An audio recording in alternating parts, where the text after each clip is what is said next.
votre santé. Et oui, on s'intéresse à votre santé avec vous, Serge Rafal. Bonjour Serge. Bonjour Cyrielle. Alors, de quoi va-t-on parler aujourd'hui avec vous ? On va parler d'alimentation santé, parce que dans le pré-interrogatoire auquel vous avez répondu, c'est une de vos préoccupations principales. On va bien manger et en même temps manger santé. Exactement. On a envie justement de faire aussi découvrir à nos auditeurs, nous rappeler les points essentiels de l'alimentation dit santé. Serge, alors rappelez-nous. dans alimentation santé, Cyrielle, il y a d'abord alimentation. Donc alimentation, ça sert bien évidemment d'abord à se nourrir, et puis à faire fonctionner correctement l'organisme, à favoriser la croissance. Bon, simplement, pendant des siècles, on est sur plutôt une alimentation un petit peu chiche. On ne parle même pas des chasseurs-cueilleurs qui étaient obligés d'aller chercher leur nourriture dans les arbres avec leurs arcs et les flèches. Mais on est passé très progressivement de cette situation au supermarché avec un caddie et des courses qu'on se fait livrer. C'est-à-dire une alimentation qui est une alimentation pléthorique, trop abondante, et l'absence d'activité physique, donc une sédentarité qui est aussi très très délétère. Et c'est pour ça qu'on a décidé, les pouvoirs publics de tous les pays du monde, confrontés à deux grands fléaux, qui sont les maladies cardiovasculaires et le cancer, s'interroger sur la cause de ces maladies, de ces pathologies en progression partout dans le monde. C'est en gros un tiers de décès pour les maladies cardiovasculaires, un tiers de décès pour le cancer. Et donc, à partir des années 50, 60, de grandes études, qui sont une étude américaine principalement, sont intéressées au cholestérol. On a d'abord pensé que les graisses étaient responsables de l'émergence de ces maladies. Alors, derrière, il y a eu des études, une grande étude qui s'appelle l'étude des 7 pays dans les années 57-60, qui en fait a montré l'intérêt, la primauté, l'efficacité du régime crétois, qui tombe pas du ciel, mais qui sort de ces études-là. Alors, on s'est rendu compte après que cette étude avait été probablement financée par le lobby de l'industrie sucrière, qui avait tout intérêt à continuer à avancer discrètement le sucre et à discréditer les graisses. Ils ont donc choisi 7 pays. On aurait pu mettre la France dedans, elle n'y figure pas. Et dans ces 7 pays, par exemple, ils prennent le nord de l'Europe, ils prennent la Finlande au lieu de prendre la Suède et la Norvège. La Finlande qui est un gros pays de mangeurs, parce qu'ils mangent du renne, alors que les Norvégiens, eux, mangent des poissons. Mais quand même, l'étude débouche sur le régime crétois, qui est en fait... on a envie de savoir les grandes lignes de ce régime crétois, parce qu'on a envie de le faire, là. Régime méditerranéen, voilà, exactement. Et donc, le régime crétois, c'est pas uniquement Sea, Sex and Sun, la chaleur de vivre tranquille, parce que qu'est-ce qu'on constate là, actuellement en Grèce et sur l'île de Crète, c'est l'alimentation s'occidentalise.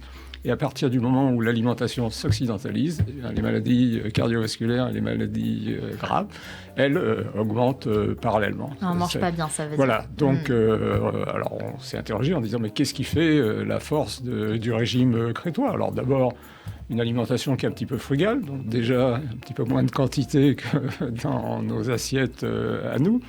Beaucoup de végétaux, donc l'alimentation, des féculents. On est en Europe un pays de blé. Voilà, les Grecs, les Crétois, eux, mangent des pâtes. Et beaucoup des repas sont organisés autour des pâtes. On rajoute les tomates, on rajoute de l'huile d'olive, et puis on s'aperçoit qu'en fait, il y a peu de laitage. Il y a la feta, donc les fromages de chèvre de brebis qui apportent de bonnes graisses, et puis peu de viande. La viande, finalement, est réservée aux grandes occasions, exceptionnelles.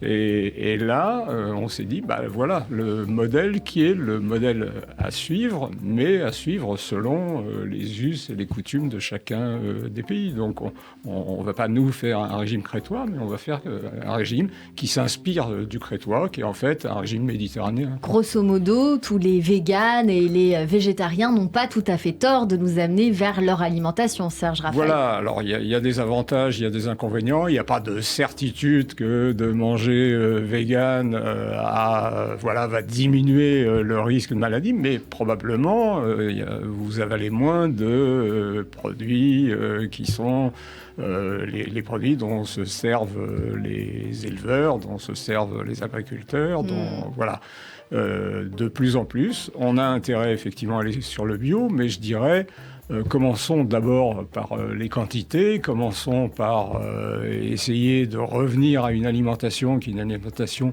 fait maison, en délaissant l'alimentation industrielle. Il y a des choses bien dans l'alimentation industrielle, mais souvent il y a des graisses, pas toujours les bonnes, il y a parfois du sucre, un petit peu trop de sucre, il y a beaucoup de sel pour différentes raisons. Et là aussi, les portions. Quand moi je vais au cinéma et qu'à côté de moi, quelqu'un s'installe avec une lessiveuse de popcorn, il n'y a aucune justification. Et à côté d'elle, il y a quelqu'un qui est avec un méga esquimau qui fait 500 grammes. Donc il faut faire attention. On n'est pas dans le raisonnable. Et puis, on s'est aperçu qu'en fait, donc, je vous l'ai dit tout à l'heure, donc, l'ennemi, c'était le sucre. C'est le sucre, bien évidemment, la quantité de sucre qu'on va rajouter, les sucres simples, vous voyez, qu'on va mettre, quand j'étais plus jeune, dans un café, on mettait 3 sucres, là les gens ont un petit peu compris.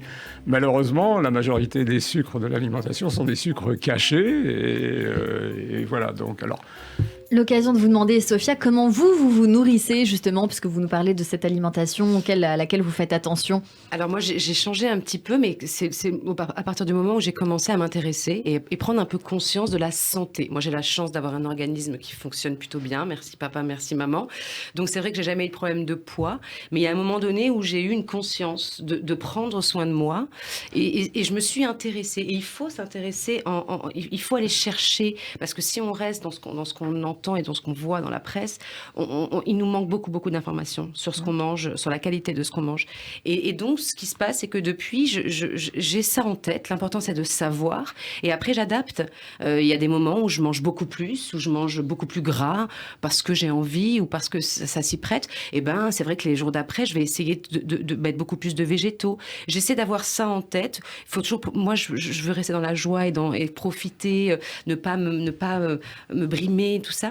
Mais c'est vrai qu'il faut quand même avoir cette conscience qu'on mange pas bien et qu'on mange vraiment trop. En conclusion, Serge Raffael, alors, le conseil. En conclusion, je dirais qu'il faut essayer, ce que disait Sophia à l'instant, une notion qui est très très importante, c'est la notion de plaisir. Donc le régime, c'est quelque chose qui à long terme ne marche pas. Non. Par contre, la façon dont vous le faites, on est nous pour l'alimentation plaisir. Et le deuxième conseil que j'aurais envie de donner, c'est d'essayer de colorer son assiette, parce qu'à partir du moment où elle est colorée, vous aurez dedans des fruits, vous aurez des légumes, vous aurez donc des antioxydants, des phénols, enfin des substances qui sont intéressantes pour l'alimentation, dans une assiette qui sera peut-être un petit peu moins copieuse. Et peut-être acheter des assiettes un peu plus petites. Voilà. Ça peut aider aussi. Ouais, merci beaucoup, Serge Raffael, de prendre soin de nous tous les jeudis à 16h10 sur Radio J. À la semaine prochaine.